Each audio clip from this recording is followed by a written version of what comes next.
hvordan min side fungerer. Min side er jeres kunders adgang ind til Omnicar Sam, hvor de kan rekvirere deres fakturer og skifte betalingskort og få et overblik over de aftaler, de har.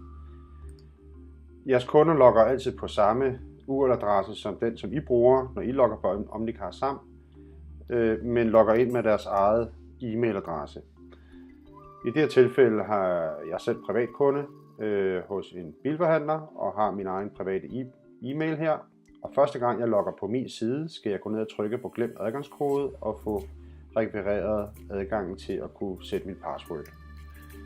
Nu har jeg været logget på før, og her har jeg min bil og et abonnement hos bilforhandleren M-Biler. Og jeg har et registreringsnummer, og det er ganske rigtigt min Citroën C4. Og jeg har et serviceabonnement, der hedder Budget, der er aktivt.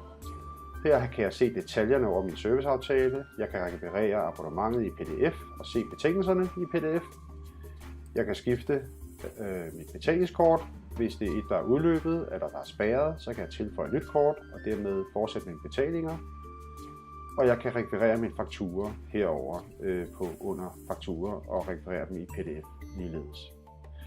Det er mange gange sådan, at en kunde af og til får en mail om, at der ikke kan trækkes penge på kortet af en eller anden årsag. Det kan være, at kortet er udløbet, eller er spærret, eller der simpelthen mangler penge på kortet.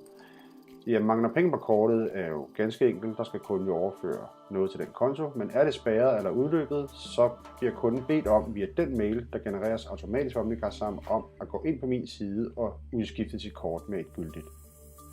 Det var kort fortalt, hvordan min side fungerer.